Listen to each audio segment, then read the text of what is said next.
अस्सलाम वालेकुम दोस्तों, मैं हूं शाहिद हुसैन। पहले भी बहुत दफ़ा आपको रिपोर्ट किया कि अवामी मफाद आमा के जो मामलात हैं, कई ऐसे मामलात हैं जिसमें वज़ीर-ए-आज़म पाकिस्तान ख़ुद मामलात की मॉनिटरिंग करते हैं और आवाम को बराह रास्त रिलीफ पहुँचाने की भरपूर कोशिश कर रहे हैं। बीच में कमियाँ कोताहियाँ ज़ाहिर ज़रूर होती हैं, ब्यूरोक्रेसी रुकावट डालने की कोशिश करती है, लेकिन वज़ीर-ए-आज़म पाकिस्तान का जो ज़ाती जो एक उनका कोशिश है उनकी, वो ये है कि आवाम को सस्ते दामों चीज़ें मिलें, रिलीफ मिले और आवाम के मफाद के लिए बराह रास्त कोशिश की जाए। आपको याद होगा जिस तरह शुगर कमीशन के हवाले से रिपोर्ट मंज़र-ए-आम पर आई थी, उसके बाद फिर ना सिर्फ माफिया के ख़िलाफ़ कार्रवाई जारी है बल्कि पेट्रोलियम मसनूआत की किल्लत के जो ज़िम्मेदार थे उनके ख़िलाफ़ भी भरपूर कार्रवाई शुरू कर दी गई है। कल भी मैंने वीडियो में आपके सामने चीज़ें रखी। आज मज़ीद बड़ी एक पेशरफ़्त सामने आई है जिसमें जो शुगर माफिया हैं उसमें उनके बैंक अकाउंट्स मुंजमद किए जा रहे हैं। उसके बाद फिर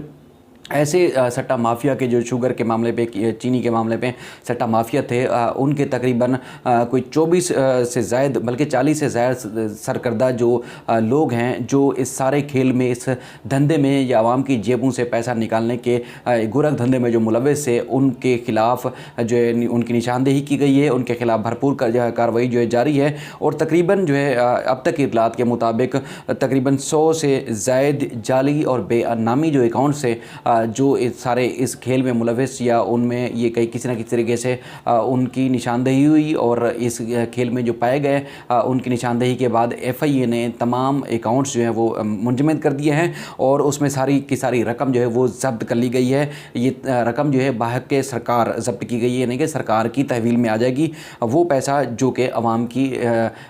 की जेबों से निकाला जा रहा था, ये सट्टा माफिया जो कि शुगर की चीनी की कीमतों के ऊपर जो है वो सट्टा लगाकर उसके बाद पैसे निकाल रहा था। आपको याद होगा अगर 60 से 70 या 80 रुपए और 90 रुपए के दरमियान फ़ी किलो अगर चीनी होगी तो उस चीनी की कीमत के दौरान ये रकम जो है तकरीबन बताया गया है कि 110 अरब रुपए जो है वो ये सट्टा माफिया ने चीनी से कमाए थे, चीनी के ये रेल फेल में कमाए थे। उसके बाद फिर सारी की सारी रकम इन अकाउंट्स के ज़रिए जो है वो उनकी रेल फेल हुई, उसके बाद ट्रांजेक्शन्स हुई। तो अब तक की जो FIA ज़राए के मुताबिक जो तफसीलात हैं उसमें 40 अफराद के 100 से ज़ायद जाली अकाउंट्स में जो ये सारी रकम थी वो मुंजमद की गई है और FIA लाहौर की जो टीम है तकरीबन जो DG FIA की सरबराही में ये सारी टीम काम कर रही थी और ख़ुद मॉनिटर भी कर रहे हैं और 20 से ज़ायद टीमें जो है मुतहरिक हैं और इस सारे शुगर के, इस चीनी के जो धंधे में मुलव्वस हैं तकरीबन 424 अकाउंट्स की निशानदेही हुई है और इब्तदाई तौर पर जो बताया जा रहा है 100 अकाउंट्स जो है मुंजमद किए गए हैं और उसके बाद फिर ये सारी मामला जो है वो जारी है। अब चूँकि चीनी की कीमत अब भी तकरीबन कराची में मुल्क के मुख्तलिफ हिस्सों में 100 और 105 और 10 के दरमियान जो है वो फ़रोख्त हो रही थी, लेकिन ये सारा मामला जो है वज़ीर-ए-आज़म ख़ुद हैंडल कर रहे हैं। अब FIA इन सारी चीज़ों में जो है वो पेश है और कार्रवाई कर रही है और इसी तरह आज 9 जो शुगर मिले थी जो ज़रूरत से ज़्यादा चीनी स्टॉक कर रही थी, जिनके ऊपर ना सिर्फ ज़ख़ीरा अंदोज़ी, इसके अलावा जो एक चीनी ब्लैक मार्केटिंग में के ज़रिए फ़रोख्त करने के जो इल्ज़ामात साबित हुए उनको ब्लैक लिस्ट भी कर दिया गया है। ये बहुत बड़ी पेशरफ्त है, इससे पहले कभी शुगर माफिया के ख़िलाफ़ कोई कार्रवाई नहीं अमल में आई थी। अब दीगर जो शुगर मिल जो माफिया है, मालिकान हैं, उनके ख़िलाफ़ भी जो है भरपूर तरीके से कार्रवाई जारी है और ये सारा मामला जो है बराह रास्त वज़ीर-ए-आज़म को रिपोर्ट किया जा रहा है। वज़ीर-ए-आज़म ख़ुद इन मामले की जो है वो छानबीन भी कर रहे हैं, निशानदेही भी कर रहे हैं। इसके अलावा जिस तरह मैंने गुज़श्ता रोज़ भी आपको बताया था अपनी वीडियो में कि वज़ीर-ए-आज़म पाकिस्तान ने जिस तरह मुशीर पेट्रोलियम थे नदीम बाबर साहब, उनको मुअत्तल किया, सेक्रेटरी पेट्रोलियम को जो है वो एस्टेब्लिशमेंट डिवीज़न जो है वो रिपोर्ट करने की हिदायत दी गई। इसके अलावा जो दीगर इस सारे खेल में मुलव्वस है पेट्रोलियम मसनूआत की किल्लत में, तो उनके ख़िलाफ़ ना सिर्फ कार्रवाई होगी बल्कि उनको जेल भी भेजा जाएगा, उनको हथकड़ियाँ भी लगाई जाएंगी। इससे पहले ये सारी चीज़ें नहीं होती थी। अब पहली बार हुकूमत ने ये इक़दाम उठाया है कि आवाम के ख़िलाफ़, मफाद आमा के ख़िलाफ़ जो लोग काम करने वाले हैं, जो आवाम के मफाद को ठेस पहुँचाने वाले हैं, आवाम की जेबों से रकम निकालने वाले हैं, उनको न सिर्फ ठिकाने लगाया जाएगा, हथकड़ियाँ लगाई जाएंगी, बल्कि जेल भी भेजा जाएगा और उनसे पैसा भी निकलवाया जाएगा। अब FIA मुकम्मल तौर पर पूरे मुल्क में मुतहरिक हो चुकी है और अब तक की इतलात के मुताबिक जिस तरह मैंने आपको बताया कि 110 अरब रुपए का जो सट्टा माफिया था, जो चीनी में सट्टा लगाकर ये पैसे आवाम की जेबों से निकाल चुका था, वो बहके सरकार जब्त कर लिए गए हैं, अकाउंट्स भी मुंजमद किए गए हैं। इसके अलावा कराची के लिए एक बहुत बड़ी खबर है। कराची के लिए चूँकि अक्सर हम देखते हैं गर्मियों में कि इलेक्ट्रिक जो है जो बिला तात्तुल है वो बिजली फराहम करने में मुकम्मल तौर पर नाकाम होता है तो वज़ीर-ए-आज़म पाकिस्तान की हिदायत पर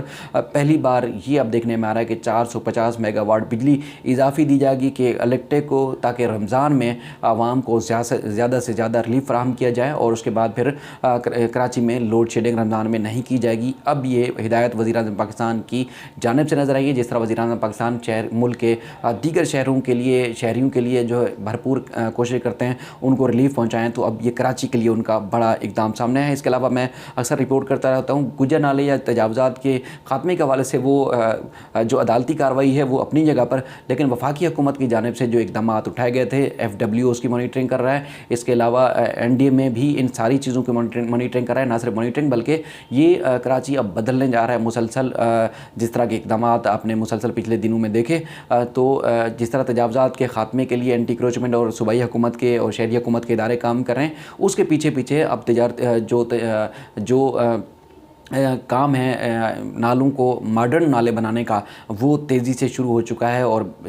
इतलात के मुताबिक रमज़ान और उसके करीब जो है ये नालों के ऊपर से तजावुज़ात का मुकम्मल ख़ात्मा कर दिया जाएगा। उसके बाद 1 से 1.5 साल और या 2 साल के कम तरीन अरसे में शहर के जितने भी बड़े नाले हैं उनको मुकम्मल तौर पर मॉडर्न बना दिया जाएगा। और अब इसके बाद जो है कराची ना तो डूबेगा और ना ही कराची की हालत अबतर होगी। वफाकी हुकूमत बराह रास्त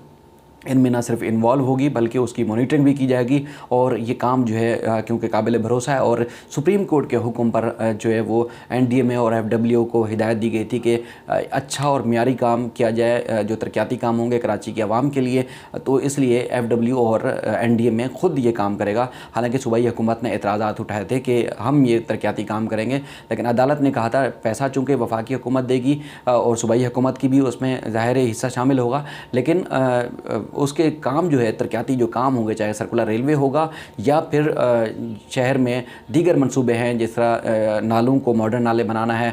शहर जिस तरह डूब जाता था वो डूबेगा नहीं, उसके बाद फिर तजावुज़ात का ख़ात्मा होना है, सफाई सुथराई का मौसर निज़ाम बनाना है, तो वो FW और NDMA करेगा, यानी कि काबिल एतमाद भरोसे के साथ, ताकि मज़ीद जो है मुश्किलात आवाम के लिए ना पैदा की जा सकें। इस तरह ये बड़ी अहम तरीन अपडेट्स थी कराची के लिए, ख़ास तौर पर कराची के अवाम के लिए बेहतर अपडेट्स थी, इसलिए मैंने